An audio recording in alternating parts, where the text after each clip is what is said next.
Hello friends, hope all of you are doing well. In today's session we are going to discuss a very beautiful novel by Muriel Spark, The Prime of Miss Jean Brodie. So this is one of the novel from your MEG 3 paper, British novel that is from your MEG course of IGNO syllabus.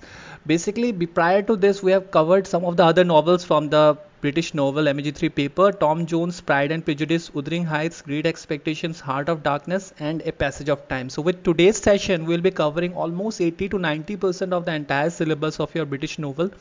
So in case if you have not watched the previous videos on the novels that I've mentioned, I strongly recommend that you go and visit our channel, and in the playlist of British novel you will find all the novels in a chronological manner. In that way it will boost up your preparation. Also will be coming up with a new session of discussing basically the questions which comes from the novels, and it's not just the plot summary that we'll be discussing in those upcoming videos. So do keep in touch with us, and in case if you have not switched on your notification bell, so do switch on your notification bell because we are primarily focusing on the December term and examination. दोस्तों इससे पहले कि मैं आपको इस novel का plot summary समझाऊं, इस नावल से जुड़े कुछ इंटरेस्टिंग फैक्ट्स हम लोग जान लेते हैं, जैसे कि इसका बैकड्रॉप क्या है। बेसिकली दोस्तों, the prime of Miss Jean Brodie जो नावल मुरियल स्पार्क ने लिखा है, it is one of a best known works of Muriel Spark. ठीक है, तो इसका पब्लिकेशन पहली बार हुआ था द न्यू यॉर्कर मैगजीन में। ठीक है, and was published as a book by Macmillan in 1961। तो एज ए बुक ये पब्लिश हो गया था 1961 में। और एक बात है, अगर मैं बताता चलो आपको, इस पे एक मूवी भी बन चुका है इन 1969। मोस्ट प्रोबेबली आपको यूट्यूब में वो मूवी भी मिल जाएगा। अगर आप उसको डिटेल्स में देखना चाहो या कुछ ज़्यादा रिसर्च करना चाहो, you can go forward and watch that movie, of course. So here the character of Miss Jean Brodie brought Spark international fame and brought her into the first rank of contemporary Scottish literature. In 2005, the novel was chosen by the Time magazine as one of the 100 best English language novels from 1923 to present. In 1998, the Modern Library ranked The Prime of Miss Jean Brodie number 76 on its list of the 100 best English language novels of the 20th century. दोस्तों, अगर इस novel के कुछ की features के बारे में सोचा जाए या बोला जाए, तो बेसिकली ये एक 20th सेंचुरी क्लासिक है। और उस टाइम पे इस नावल के साथ gene is one of the most illustrious character that came out from this novel. ठीक है, तो जो ये कैरेक्टर यहाँ पे इस नावल में दिखाया जाएगा, मिस जीन ब्रूडी, तो वो character one of the illustrious character बन के निकलता है या उभरता है। ठीक है, तो यहाँ पे ऑल्दो हम लोग बता सकते हैं कि it's basically not an autobiographical novel, but still it is partially inspired by Sparks teacher Christina K. ठीक है, तो आपको जान के बहुत आपको अच्छा लगेगा कि इस सवाल को, ये जो ऑटोबायोग्राफिकल एलिमेंट है जो यहाँ पे इस नावल में है, तो उस पे एक question June term and examination 2020 जो सितंबर में कंडक्ट हुआ था उसमें आ चुका है। तो सेशन के एंड में हम लोग उस सवाल को देखेंगे और सोचेंगे और ये भी डिस्कस करेंगे कि कैसे उस क्वेश्चन को अटेम्प्ट किया जाए। ठीक है, तो वो बेसिकली एक ऐसे टाइप क्वेश्चन है। तो आगे बढ़ते हैं, और यहाँ पे जो नरेशन है बेसिकली दैट्स ए ऑमनिशिएंट नरेशन, और आप बोल सकते हो ऑमनिशिएंट नरेटर है। बेसिकली ऑमनिशिएंट का मतलब होता है नोज एवरीथिंग। ठीक है, जो भी कैरेक्टर्स या जो भी स्टोरी लाइन चलता रहेगा पूरे नॉवल में, तो जो थर्ड पर्सन नरेटर है, he knows the entire plot and he is narrating the entire story here.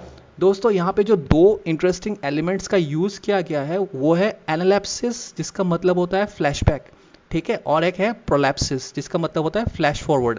अब इस दो टर्म को अगर मैं आपको सिंपल लैंग्वेज में समझाने की कोशिश करूँ, तो जब अभी कोई मूवी देखते हो, यूजुअली कोई क्लासिक मूवी, तो वहाँ पे आपको ऐसा दिखाया जाता है कि कभी कभी फॉरवर्ड का मतलब फ्यूचर का कुछ सीन्स दिखा दिया जाता है, और ऑल ऑफ ए सडन वो फ्लैश बैक में चला जाता है या फ्लैश फॉरवर्ड में चला जाता है। तो पूरा मूवी को एक एक क्लासिक अप्रोच देने के लिए यूजुअली जो स्क्रिप्ट राइटर है वो ये सब करते हैं। तो इस नॉवल में एग्जैक्टली वो दो एलिमेंट्स है। एनालिसिस का मतलब होता है दोस्तों फ्लैशबैक, और प्रोलैप्सिस का मतलब होता है फ्लैश फॉरवर्ड। सो अगर मेजर थीम के बारे में बताया जाए इस नॉवल का, that's betrayal is the major theme in this novel. ठीक है, सेटिंग जो है वो एडिनबर्ग में रखा गया है। Fine. In 1930s, Edinburgh, 6 10-year-old girls, Sandy, Rose, Mary, Jenny, Monica, and Eunice, are assigned to Miss Jean Brodie, who describes herself as being in my prime as their teacher. Miss Brodie determined that they shall receive an education in the original sense of the Latin verb educare, to lead out, gives her students lessons about her personal love life and travels, promoting art, history, classical studies, and fascism. Under her mentorship, these 6 girls, whom Brody singles out as an elite group among her students, known as the Brody set, began to stand out from the rest of the school. However, in one of the novel's typical flash forward, जैसे कि मैंने बताया दोस्तों, flash forward का मतलब होता है prolapses, we learn that one of them will later betray Brody, ruining her teaching career, but that she will never learn which one. दोस्तों नॉवेल के स्टार्टिंग में दिखाया जाता है कि 1930s का पीरियड है आइडनबर्ग में। 6-10 साल की लड़कियां जिनका नाम आपको एग्जामिनेशन पर्सपेक्टिव से याद रखना है, सैंडी, रोज, मैरी, जेनी, मोनिका और यूनिस जो है वो एक स्पेशल गाइडेंस में रहती हैं एक टीचर के अंडर में जिनका नाम होता है मिस जीन ब्रूडी। तो मिस जीन जो ब्रूडी होती है वो बहुत ही ज़्यादा सेल्फ मोटिवेटेड होती है और इनफैक्ट वो क्लेम करती है कि she is in her prime. तो मिस जीन ब्रूडी का जो पढ़ाने का टेक्निक है वो बहुत ज़्यादा यूनिक होता है, specially for this 6-10 year girls. वो क्या करती है, वो अलग तरीके से पढ़ाने की कोशिश करती है, उनको लाइफ का अलग पर्सपेक्टिव देने की कोशिश करती है थ्रू हर पर्सनल लव लाइफ और जो ट्रैवल्स उन्होंने किया है, उन दोनों जिससे एक्सपीरियंस मिला है, जैसे कि art, history, classical studies and specially आपको याद रखना है फैसिज्म। मिस जीन ब्रूडी जो होती है वो फैसिज्म से बहुत ज़्यादा प्रभावित होती है और इनफैक्ट अपने स्टूडेंट्स को भी बहुत ज़्यादा वो बोलती है फैसिज्म के बारे में कि how fascism is good in nature. तो बेसिकली जिन लोगों को नहीं पता फैसिज्म क्या है, इट्स बेसिकली डिक्टेटरशिप, ठीक है, जहाँ पे एक पर्टिकुलर पर्सन पूरे गवर्नमेंट को अपने कंट्रोल में ले लेता है। तो वो ये जो 20th सेंचुरी में यूरोप में बहुत ज़्यादा होने लगा था, तो इस बात को जीन ब्रूडी बहुत ज़्यादा एक्नॉलेज करती थी, ठीक है। तो यहाँ पे उनका ये भी मानना था कि आर्ट्स जो है वो बहुत ही इम्पॉर्टेंट स्ट्रीम है, इनफैक्ट साइंस से भी ज़्यादा इम्पॉर्टेंट आर्ट्स है। तो ये जो 6 लड़कियाँ जो ग्रुप होता है जो मिस जीन ब्रूडी के अंदर होती है, तो उनको बोला जाता है ब्रूडी सेट, ठीक है। तो ये ब्रूडी सेट जो होते हैं ये अलग तरीके से रहते हैं और अलग तरीके से प्रेजेंट करते हैं। इनफैक्ट स्कूल में जो बाकी लड़कियां होती है वो उनमें से बहुत सारे होते हैं जो ब्रूडी सेट को ज्वाइन करना चाहते हैं, लेकिन इस सेट का कुछ स्ट्रिक्ट प्रिंसिपल्स होता है, तो 6 से ज़्यादा लोगों को ऐड नहीं किया जाता, ठीक है। इनफैक्ट ये जो 6 लड़कियां होती है ये अपने हैट्स भी अलग तरीके से पहनती है, अलग कलर के और अलग टाइप से पहनती है, ताकि ये they stand out from the rest of the crowd in the school. Fine. So आगे ये भी दिखाया जाता है कि फ्लैश फॉरवर्ड, जैसे मैंने बताया कि यहाँ पे आपका एनालिसिस जो फ्लैशबैक है और प्रोलैप्सिस जो फ्लैश फॉरवर्ड है वो बहुत ज़्यादा यूज़ हो रहा है। तो यहाँ पे प्रोलैप्सिस में ये दिखाया जाता है कि फ्यूचर में इसी ब्रूडी सेट में ये जो 6 लड़कियाँ होती है इसमें से कोई जीन ब्रूडी को धोखा देती है, ठीक है। जैसे कि मैंने बताया बिगिनिंग में, betrayal is the major theme of this novel. In the junior school, they meet the singing teacher, the short Mr. Gordon Lother, and the art master, the handsome, one-armed war veteran Mr. Teddy Lloyd, a married Roman Catholic with 6 children. So दोस्तों आगे जो novel के 2 important characters जिनको introduce कराया है Muriel Spark ने, वो है मिस्टर गॉर्डन लॉथर जो उसी स्कूल में सिंगिंग टीचर होते हैं जिस स्कूल में मिस जीन ब्रूडी पढ़ाती है, और दूसरे जो होते हैं आर्ट मास्टर होते हैं very handsome mister teddy Lloyd, जो कि एक्चुअली शादीशुदा होते हैं, एक रोमन कैथोलिक होते हैं और उनके 6 बच्चे भी होते हैं, ठीक है। और बेसिकली वो एक वॉर वेटरन होते हैं। वॉर वेटरन उसको कहते हैं जो एक मेजर वॉर लड़ चुके हैं और उसके बाद रिटायरमेंट में चले जाते हैं, उसी वॉर की वजह से उनका एक हाथ भी वो गवा चुके थे, ठीक है।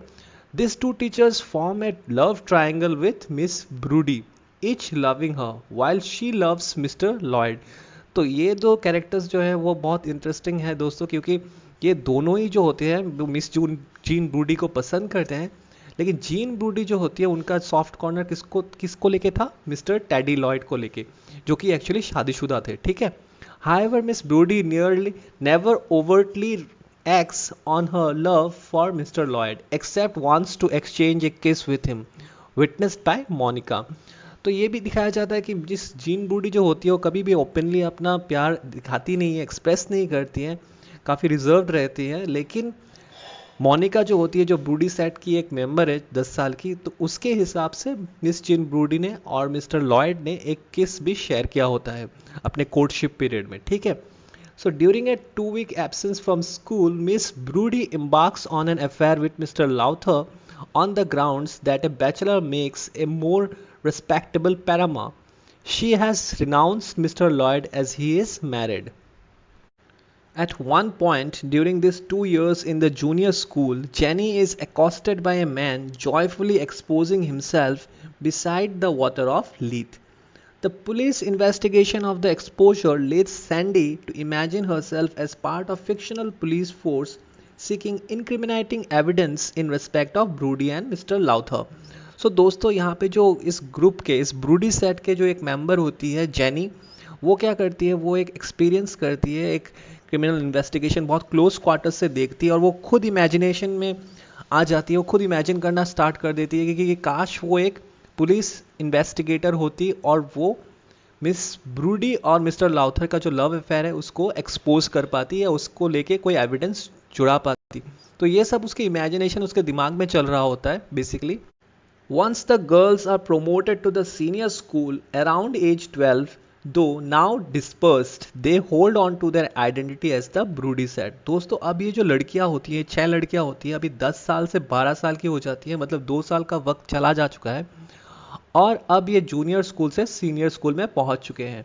तो अभी जो होते हैं इनका जो ग्रुप होता है वो काफ़ी ज़्यादा बिखर जाता है, लेकिन फिर भी ये लोग अपना जो ब्रूडी सेट का आइडेंटिटी है वो छोड़ते नहीं है. बेसिकली जैसे उनका चाल ढाल रहता है या जैसे भी उन लोग का प्रोटोकॉल रहता है इस ब्रूडी सेट का, वो ये सब छोड़ते नहीं है. Miss Brodie keeps in touch with them after school hours by inviting them to their home, to her home, as she did when they were her pupils. All the while, the headmistress Miss McKay tries to break them up and compile information gleaned from them into sufficient cause for Broody's dismissal.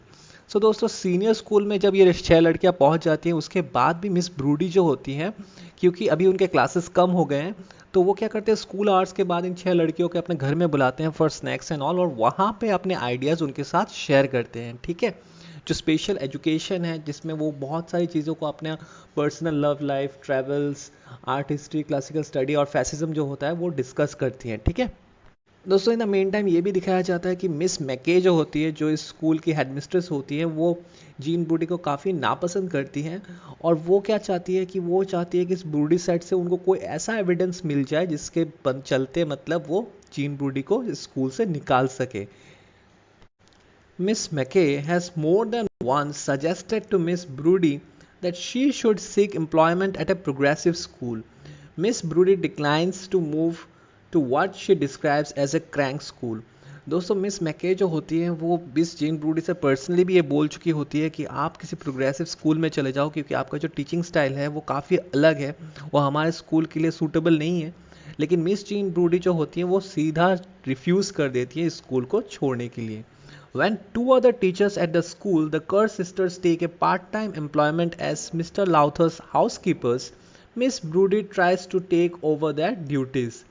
She sets about flattening him up with extravagant cooking.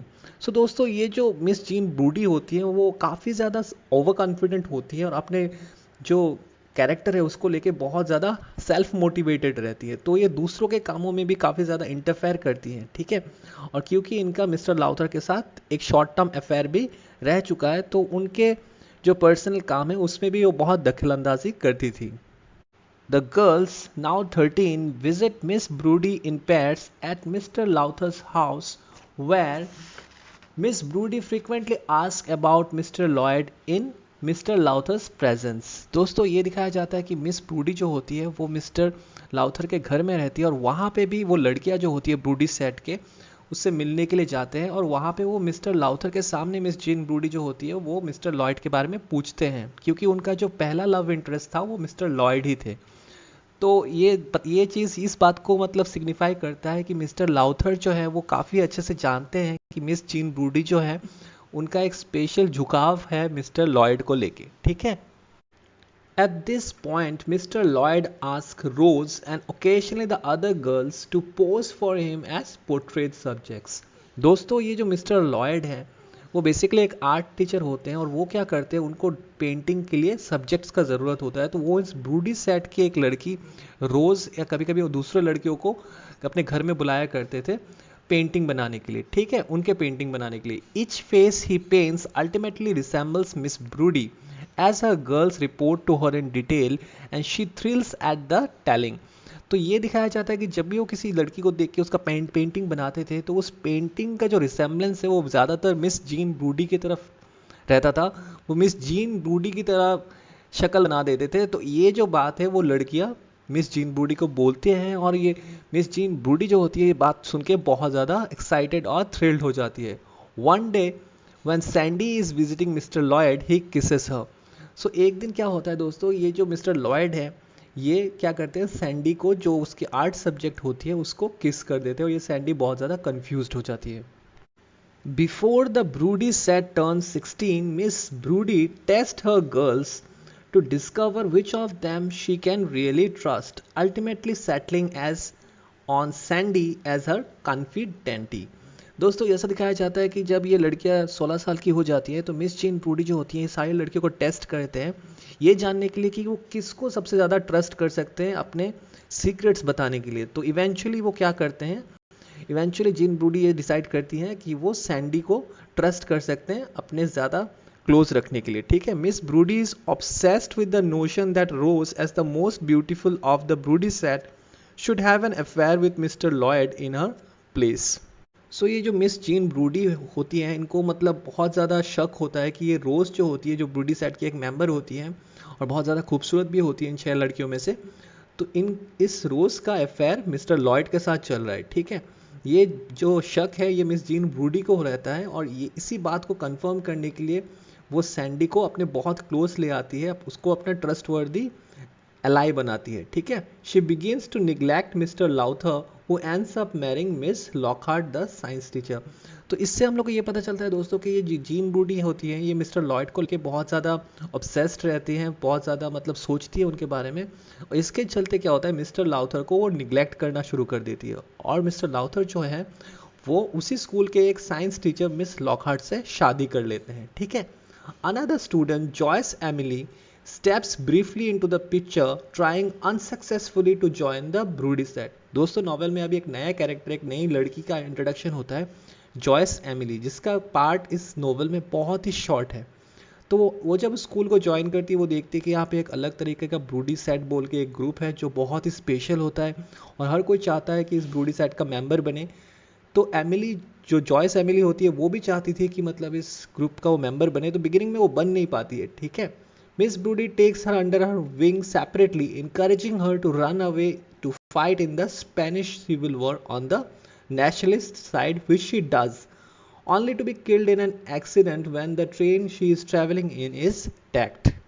सो जैसे कि मैंने starting में बताया कि मतलब ये gene broody जो होती है इनका जो विचारधारा होता है वो बहुत ही ज़्यादा एक्टिविस्ट होती है।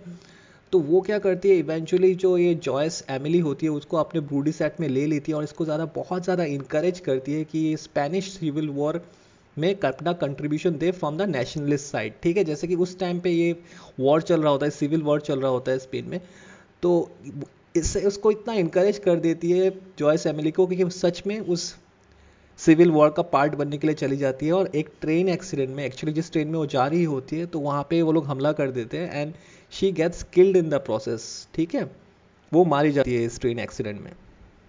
The original Brodie set now 17 and in their final year of school begin to go their separate ways. अब ये 17 साल की हो चुकी है और अपने फाइनल ईयर के स्कूल में होती है ये जो 6 लड़कियां होती है ब्रूडी सेट के। तो ये इवेंचुअली क्या होता है कि ये 7 साल के पीरियड में बहुत ज़्यादा स्कैटर्ड हो जाते हैं और ये अलग अलग अपना कैरियर चॉइस कर लेती है, ठीक है। By the end of their 17 years Mary और जेनी जो होती हैं, Mary and Jenny leave before taking their exams. तो मैरी और जेनी एग्जाम्स अपियर नहीं करते हैं। Mary to become a typist and Jenny to pursue a career in acting. तो मैरी जो होती है वो एक टाइपिस्ट बन जाती है और जेनी जो होती है एक्टिंग में अपना कैरियर ट्राई करती है। Eunice becomes a nurse and Monica a scientist. Eunice जो होती है वो एक नर्स बन जाती है और मोनिका एक scientist. Rose lands a handsome husband. अब ये जो रोज है जो सबसे खूबसूरत होती है इस ग्रुप में वो क्या करती है एक हैंडसम सा लड़का देख के उसे शादी कर लेती है। Sandy with a keen interest in psychology is fascinated by Mr Lloyd's stubborn love, his painter's mind and his religion. अब ये जो सैंडी होती है, जिसके बारे में मैंने कुछ टाइम पहले आपको बताया था कि ये मिस जीन ब्रूडी की सबसे ट्रस्टवर्दी वो रहती है, स्टूडेंट रहती है फ्रॉम द ब्रूडी सेट। ये जो होती है, ये मिस्टर लॉयड का जो पेंटिंग स्किल्स होता है या उसका जो उनका जो विचारधारा होता है उसको लेके बहुत ज़्यादा प्रभावित होती है, और इनका एक साइकोलॉजी को लेके बहुत ज़्यादा इंटरेस्ट रहता है। Sandy and Rose model for Mr Lloyd's painting. तो ये जो सैंडी और रोज है, दोनों ही जो है अपने स्कूल टाइम में मिस्टर लॉयड्स के पेंटिंग्स के लिए अपना कंट्रीब्यूशन देती है as the subject. So Sandy, knowing that Miss Brodie expects Rose to become sexually involved with Lloyd, Rose, however, is oblivious to the plan crafted for her, and so it is Sandy, who now 18 and alone with Mr. Lloyd in his house while his wife and children are on holiday, who has exactly such an affair with him for 5 weeks during the summer. अब अभी कहानी का सबसे बड़ा twist आने वाला है दोस्तों।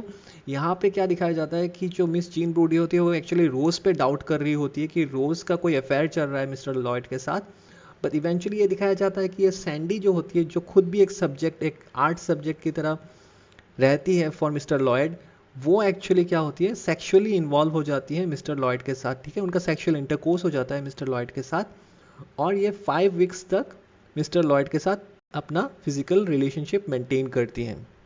Over time, Sandy's interest in the man wanes while her interest in the mind that still loves Jean Brodie grows. In the end, Sandy leaves him, adopts his Roman Catholic religion and becomes a nun.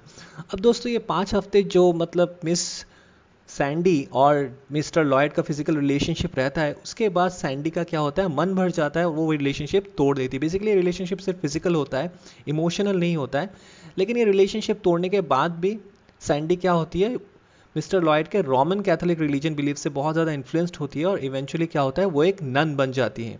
Beforehand, however, she meets with Miss McKay and blatantly confesses to wanting to bring a stop to Miss Brodie. She suggests that the headmistress could accuse Brodie of encouraging fascism, and this tactic succeeds. दोस्तों अब ये कहानी का जो main plot है वो आप लोग को समझ में आ रहा होगा। जैसे कि मैंने बिगनिंग में बताया था कि इस कहानी का जो थीम है वो बिट्रेयल है, और यहाँ पे हम लोग को ये पता चल रहा है कि मतलब जो लड़की इन 6 लड़कियों में से, ब्रूडी सेट में से मिस जीन ब्रूडी को धोखा देती है, वो बेसिकली कौन होती है, सैंडी होती है। सैंडी वही है जिसको मतलब मिस जीन ब्रूडी ने अपना सबसे ट्रस्टवर्दी एलाई बना के रखा हुआ था, ट्रस्टवर्दी स्टूडेंट बना के रखा हुआ था। तो ये सैंडी एंड में क्या करती है, ये मिस मैके के पास जाती है। मिस मैके होती है the headmistress of the same school from where they have studied, और ये जो होती है वहाँ जाके सब कुछ कन्फेस कर देती है कि मिस जीन ब्रूडी कैसे आइडियोलॉजीज को फॉलो करती थी और कैसे इन 6 लड़कियों को इन्फ्लुएंस करती थी, इनफैक्ट ये कैसे फैसिज्म को बढ़ावा देती थी। ठीक है, तो ये बहुत सारे फैक्ट्स ये मिस मैके को बता देती हैं। Not until her dying moment a year after the end of World War II is Miss Brodie able to imagine that it was her confidante Sandy who betrayed her. So दोस्तों यहाँ पे इस line से हम लोग को ये समझ में आ रहा है कि मिस ब्रूडी जो होती हैं बेसिकली वर्ल्ड वॉर 2 के 1 साल बाद मरती है। तो वर्ल्ड वॉर 2 1945 को खत्म हुआ था, 1946 में उनका देहांत होता है। तो एंड मोमेंट तक उनको ये नहीं पता नहीं चलता है कि कौन थी उन ब्रूडी सेट में 6 लड़कियों में से जिसने उसको धोखा दिया होता है, बेसिकली सैंडी ने दिया होता है। So after her death, however, Sandy, now called Sister Helena of the Transfiguration and the author of the Transfiguration of the Commonplace, maintains that it's only possible to betray where loyalty is due. अब ये Sandy जो होती है miss Jean broody के देहांत के बाद ये क्या करती है, ये अपना नाम सिस्टर हेलेना रख देती है सैंडी से, ऑफ द ट्रांसफिगरेशन, और ये किताब भी लिखती है the transfiguration of the common place. ठीक है, और ये इस बात को बहुत ज़्यादा विश्वास करती है कि it's only possible to betray where loyalty is due. जहाँ पे लॉयल्टी की बहुत कमी है वहीं पे बिट्रेयल ज़्यादा होता है। ठीक है, one day an inquiring young man visit Sandy at the convent because of a strange book on psychology. He inquires about the main influences of her school years, asking her, were they literary or political or personal? Was it Calvinism? Sandy answers him instead by saying, there was a Miss Jean Brodie in her prime.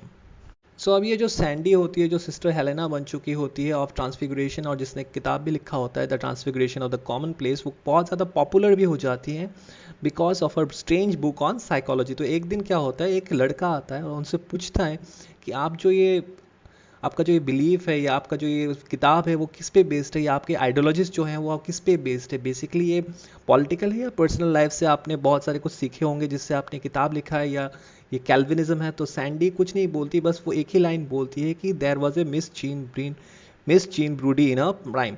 तो end में यही दिखाया जाता है दोस्तों कि Sandy ये बात को एक्सेप्ट करती है कि मिस जीन ब्रूडी की वजह से ही उनका जो आइडियोलॉजीज है वो इतना एक्सटेंट तक डिफरेंट हो पाया, इतना इतना यूनिक हो पाया। तो ये एक्नॉलेजमेंट जो है वो एंड में दिखाया जाता है फ्रॉम सैंडी साइड, जो एंड में सिस्टर हेलेना बन चुकी है। So this is the video, guys. Hope you have understood the plot summary of The Prime of Miss Jane Brodie by Muriel Spark.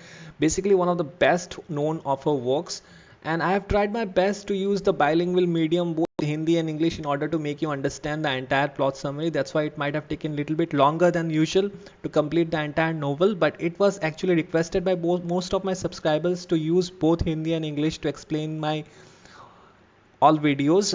So that's why I have tried something different here. Hope you have liked it. In case if you have any other doubt regarding this novel, do feel free to comment in the comment section. Till then, God bless you and thank you all.